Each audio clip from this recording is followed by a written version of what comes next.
Thank you very much, Premier, and good morning, everybody. It's great to be here after this wonderful exercise that we've been through, our council talking to Albertans and pulling together this report. But I do want to say that the fact that this council was created, the mandate that we were given, is a real testament to Premier Stelmach and the trust and faith that he has in Albertans generally. Because in order to do something that looks out 30 years, way beyond anybody's political mandate or political thinking, and gives us more or less carte blanche to analyze what's going on in the world and how it's going to affect the province and what we should be doing about it, is rife with political risk. But the reality is the Premier has faith in Albertans. I think the Premier realizes that the vast majority of Albertans will look back at those who built Alberta over the years, over the decades, who conquered the frontiers and brought us to where we are today. And I think the Premier realizes that Albertans generally have an appetite and a willingness and desire to look out into the decades ahead and to make some assessment and establish a strategy and a direction for the province to build a future that will be as good for these young people that we have in front of me here as it was for our generation.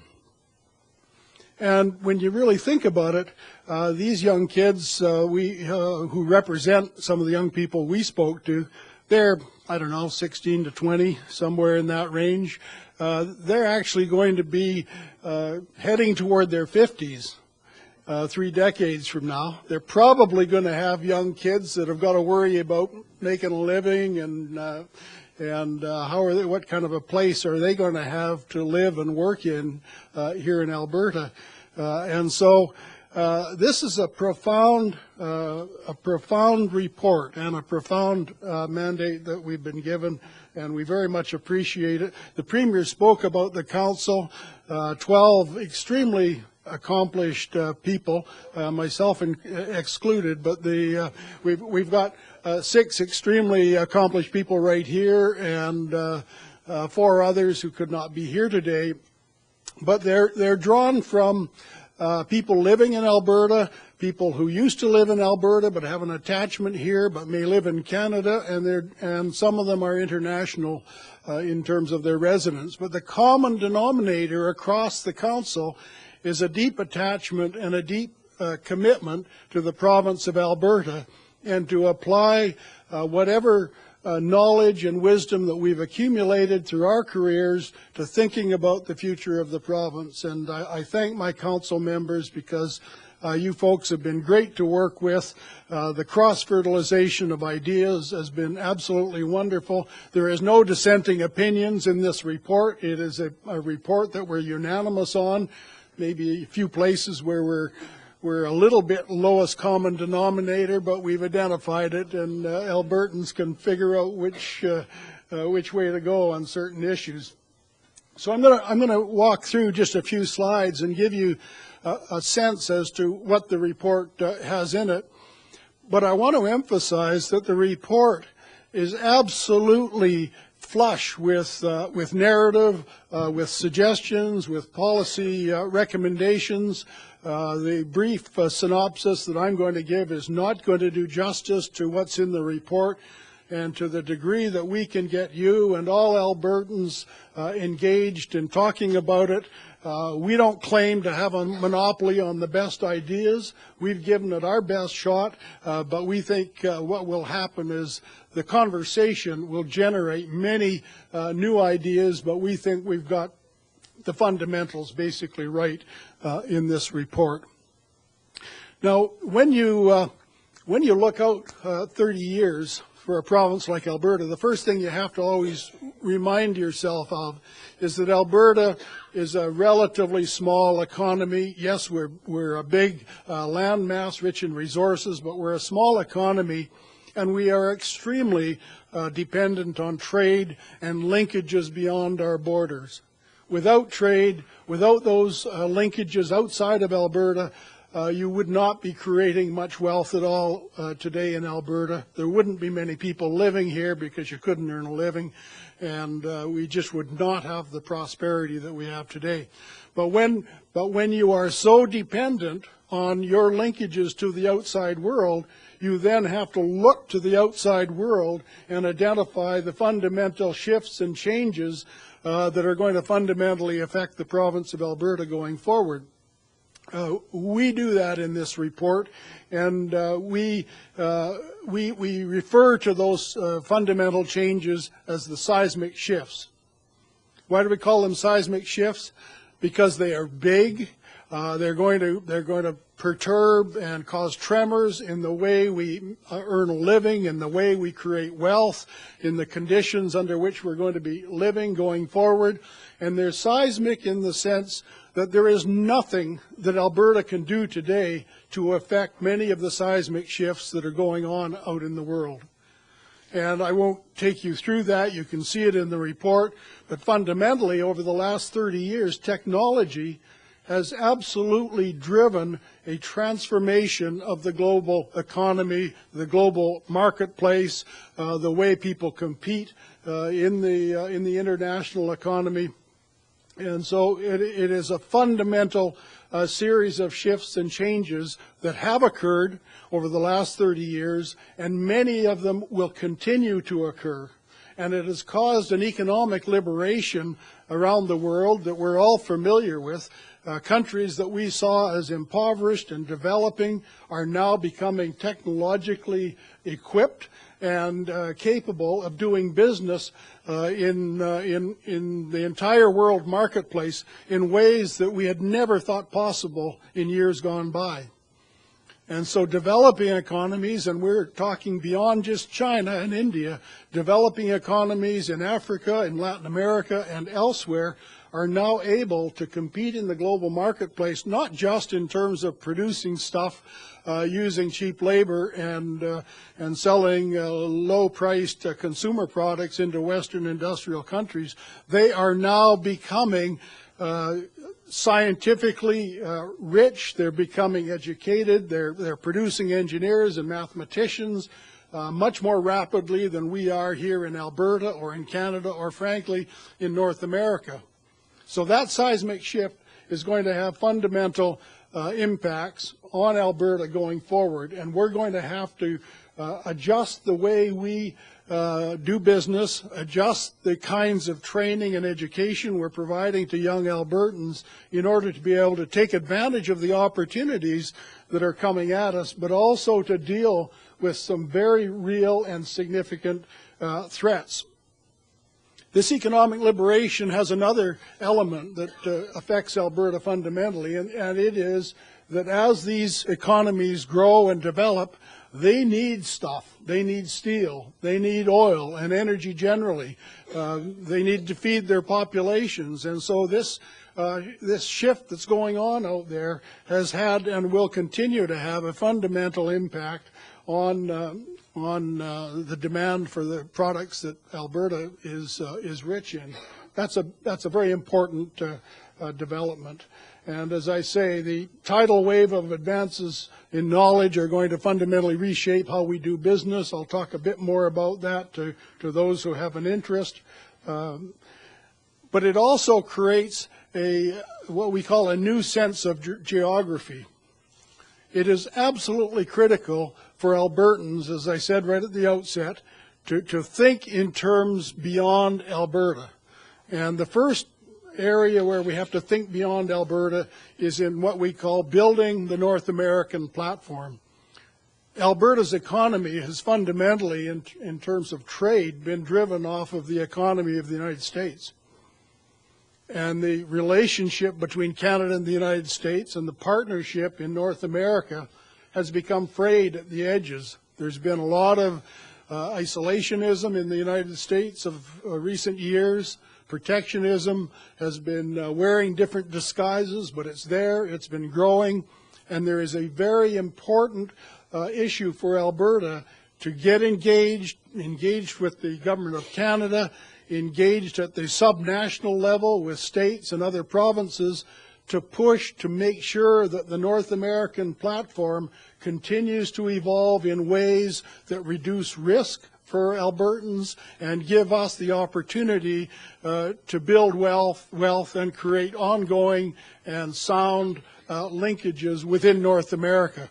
Because the North American platform, with our ability to take advantage of resources, of the technologies that you'll find in places like Silicon Valley, and to create integrated platforms of job and prosperity creation, is going to be fundamental to how we compete in the global marketplace going forward. And as that chart will show you, the global marketplace going forward is changing rapidly. And what you'll see is that the percentage of the middle classes of the world is going to grow dramatically in countries like China and India going forward, which means huge markets. But again, the middle classes are middle classes because they got educated. They became scientists and mathematicians and engineers. So the same people who are going to buy stuff from Albertans in the future are going to be engaged in technologically advanced businesses and research that is going to create a further series of threats and opportunities as we go forward. As we assess these seismic shifts in the world and the new sense of geography that we feel Alberta must start to adopt, we organized our thinking along 5 broad themes in the report.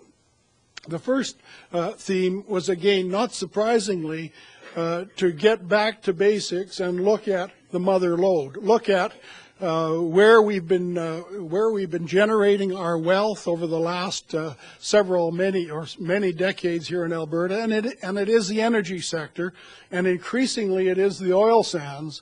And so we have gone into significant detail, and a couple of our board members, our council members, have been very active in reaching out to the various stakeholders in the energy sector to make sure that our thinking is factually sound, and that the recommendations that we're making, and there are many in the report, are designed to ensure that the source of our wealth creation today continues as long as possible to create wealth for Albertans going forward. It's not going to be easy. We're under attack from environmentalists.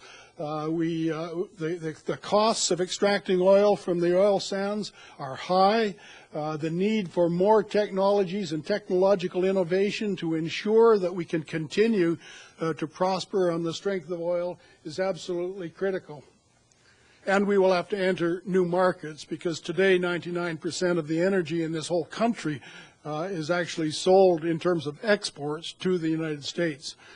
That's a very high concentration on a single market, and it's a market that, as you can see every time you pick up a newspaper, you cannot rely on. There are lots of voices in the United States that would like to shut the oil sands down. And we need to be aware of that and to manage it, but we also need to be looking for other market opportunities. In each of these thematic areas, we have what we call flagship initiatives. And the flagship initiatives that we have put forward are really our ideas as to something that's very specific and doable by a government that chose, or Albertans that chose to do it.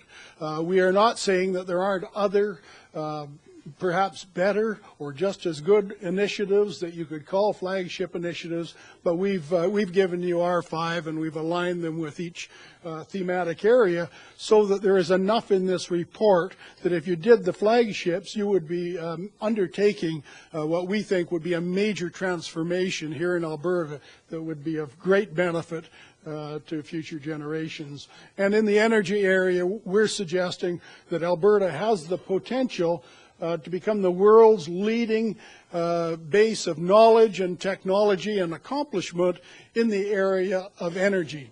And we're really talking about high carbon energy, because we've got coal, we've got natural gas, we've got oil, and there will be probably 3 or 4 or maybe 5 more decades where carbon fuels like that are going to continue to be in big demand, but there's going to be a real requirement to search for them, to extract them, to mitigate environmental impacts as we go forward.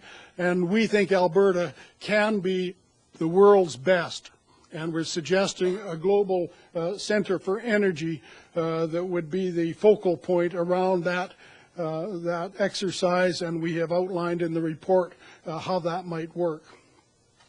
Theme 2 is broadening the economic base, and I grew up in Alberta, and for as long as I can remember, Roger Gibbons is here, Canada West Foundation has been wringing its hands for decades about how do you broaden and diversify the economic base of Alberta. And we've done a lot of talking and a lot of hand-wringing, but we haven't really got there.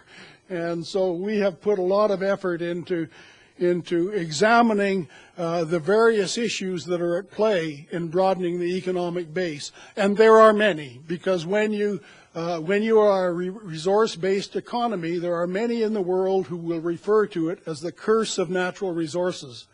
And it's the curse of natural resources because if you just keep riding the booms, every time there is a boom, the cost structure goes up, wages go up across the economy, the price of cement goes up, infrastructure bottlenecks develop, environmental issues develop, and you basically create an environment where businesses that are mobile and can go to Vancouver or Saskatoon or Silicon Valley instead of Alberta will go, because it becomes simply too expensive for those technologically rich enterprises to stay here near the resource. So that's a real issue, and we have a discussion around that in the report, and we have a number of recommendations that we think will be very helpful in diversifying the Alberta economy going forward. Do not despair.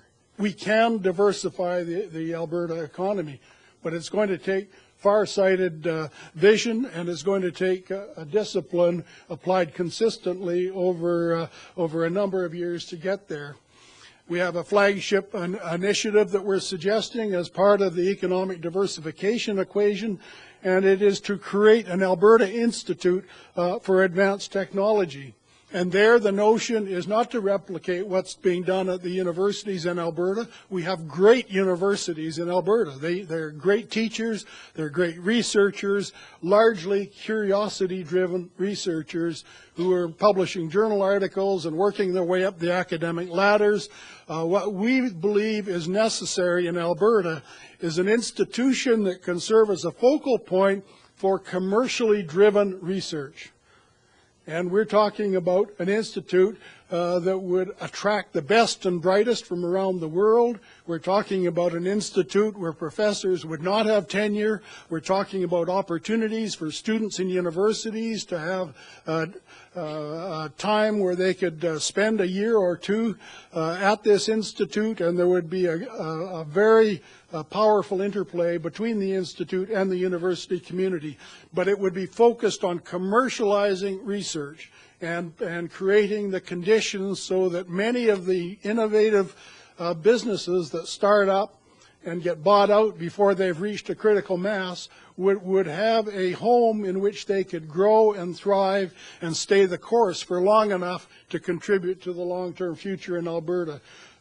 We've got some very, very smart people on our council. Sir John Bell, who's a science advisor to the government of the United Kingdom. Juan Enrique, ex of Harvard, is one of the world's top biomedical venture capitalists today.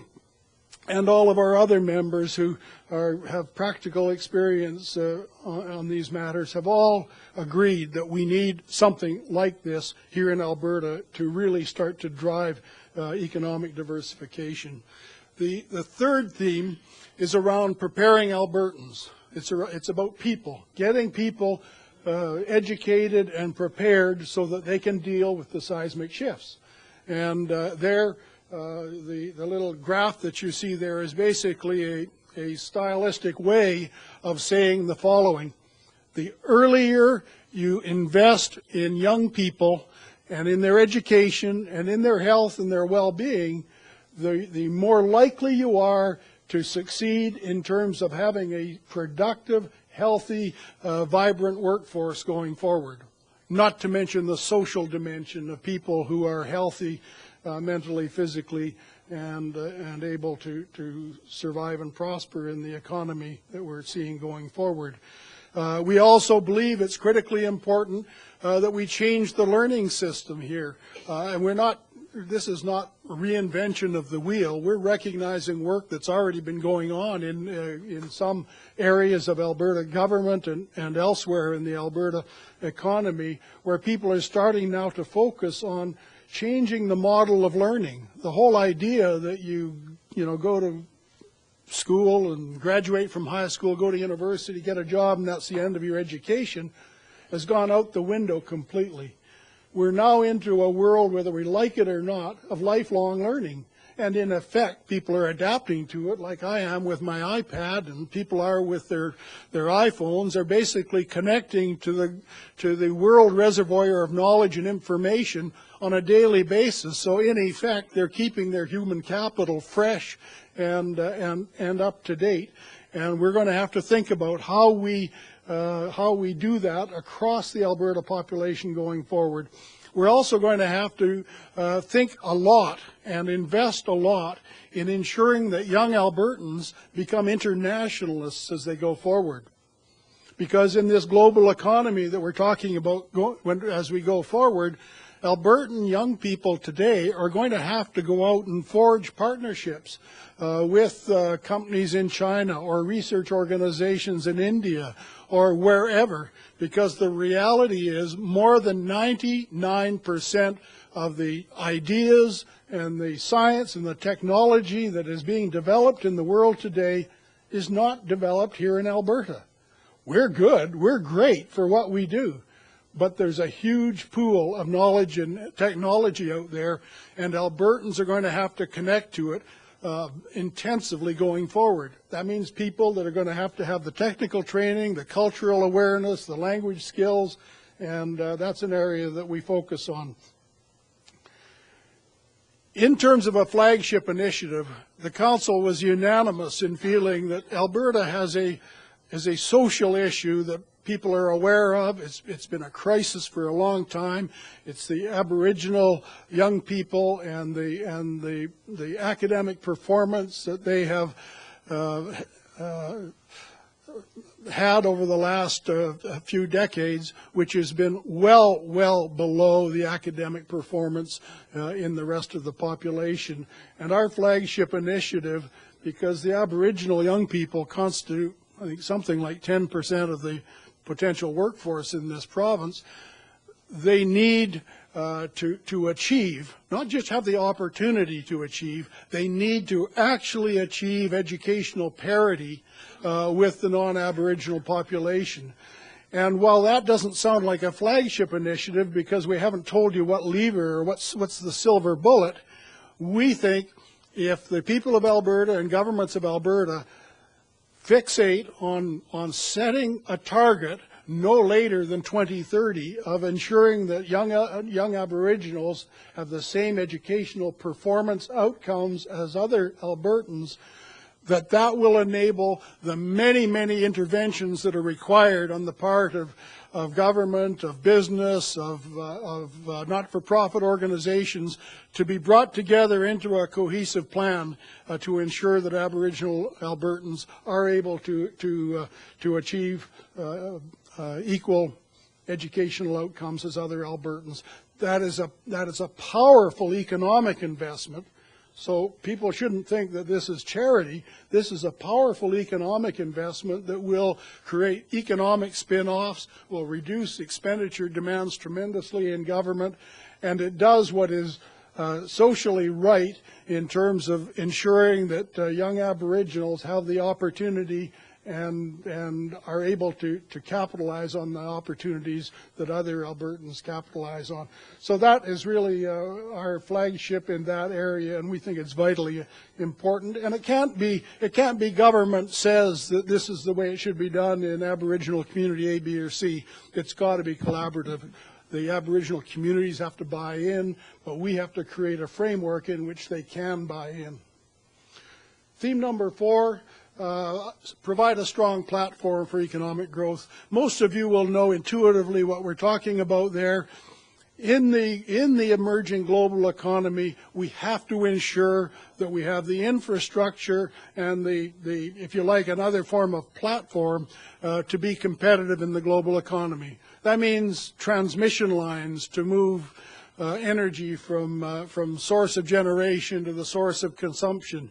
It means infrastructure, roads, rail, pipelines to move product efficiently amongst the suppliers and the buyers of our energy and other products. And so there is a whole series of recommendations in the report that deal with making sure that we have a platform that is able to support Alberta's engagement in the global economy going forward.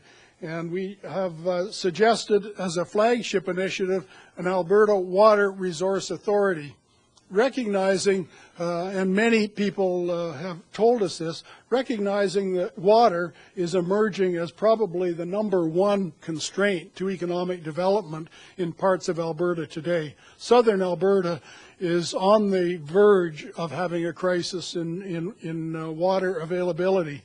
In northern Alberta, there's lots of water, but there's other issues that require a lot of attention in terms of industrial interface with water basins and so on.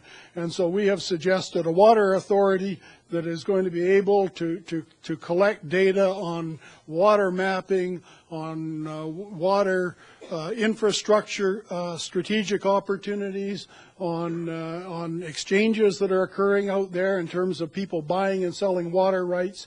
We think that a water authority, and this is not a regulatory entity, it's an authority that puts together the information we need to manage our water resources strategically going forward.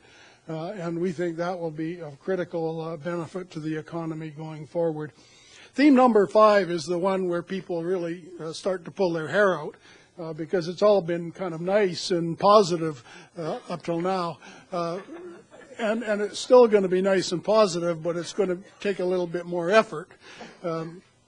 Theme number 5 is a flagship initiative that we call Investing in Shaping Alberta's Future. When you look at Alberta's finances and fiscal situation, on average over the last 10 years, about 30% of the expenditures of government have actually been funded by selling natural resource assets, non-renewable resource assets, and then you take the proceeds of that sale and you pay for the day-to-day expenses of government and government programming. And what we are saying is that is not sustainable, and we would underline it. That is not sustainable.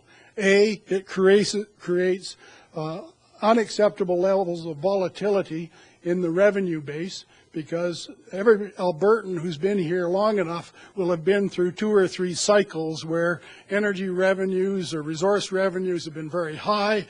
We've all sort of bathed in the riches. We've expanded government programs, and then all of a sudden the market goes south.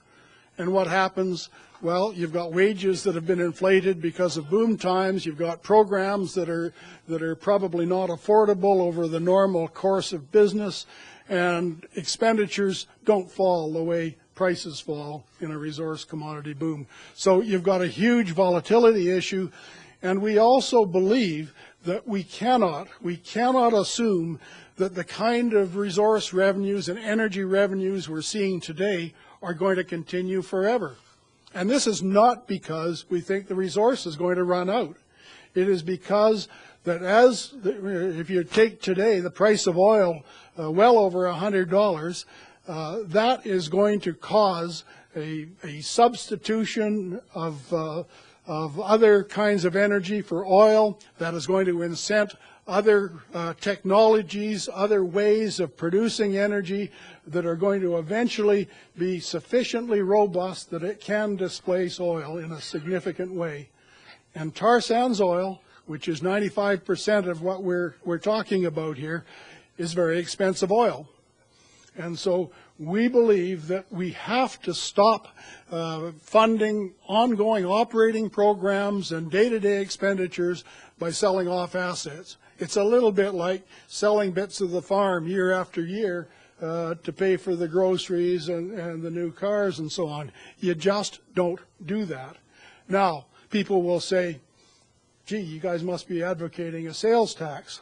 No, we're not advocating a sales tax, but what we're saying is, if you look at this and accept that over the next 30 years we've got to transform this province, then A, you need the resource wealth to be able to invest in transforming the province, and B, you need to gradually make adjustments so that your expenditure level is brought more in line, for example, with other provinces, that you look at all of the possible revenue alternatives, and there are many. It's not just sales taxes. There are many ways of enhancing the revenue base.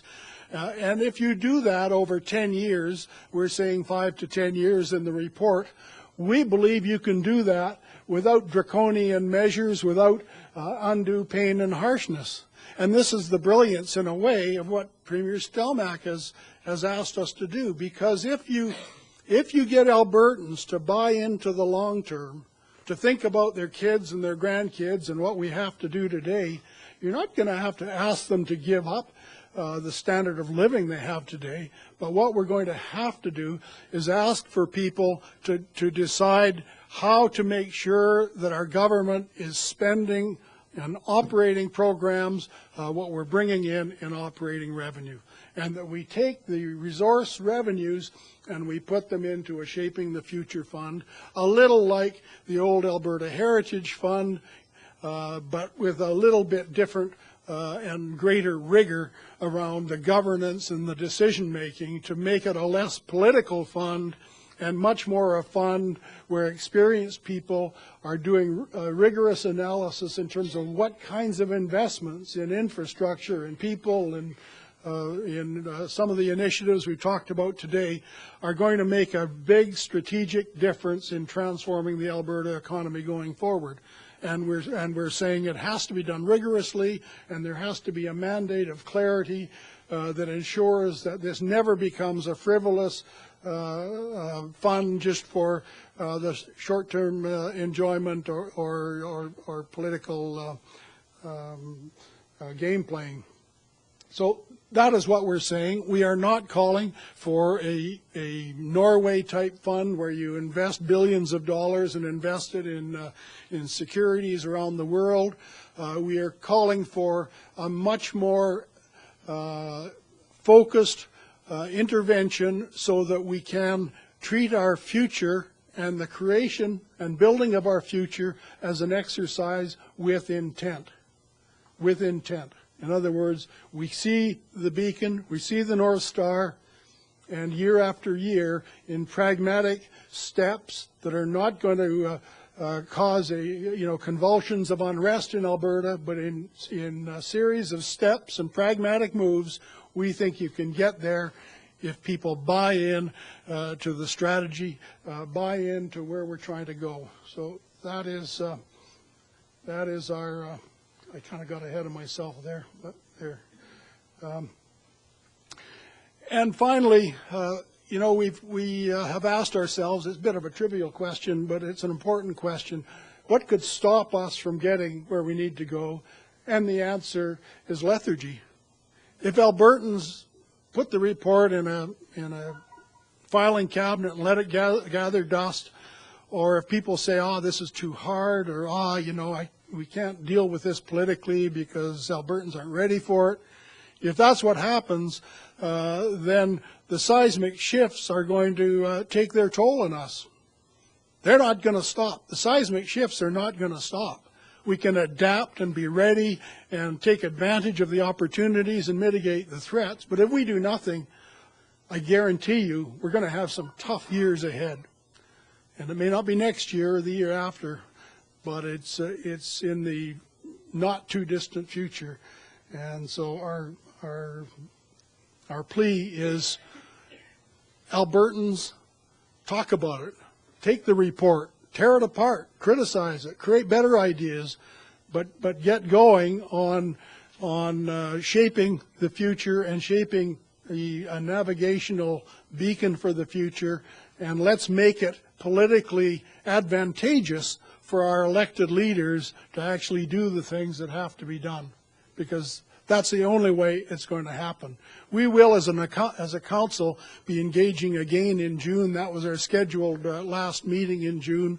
Our council members will be going out to communities and engaging Albertans at least once more, and many of us probably in various smaller fora over the next few months. So we're there, and we've got passion, and we'll help those in Alberta who want to engage in this discussion to keep it going forward. Premier, thank you very much.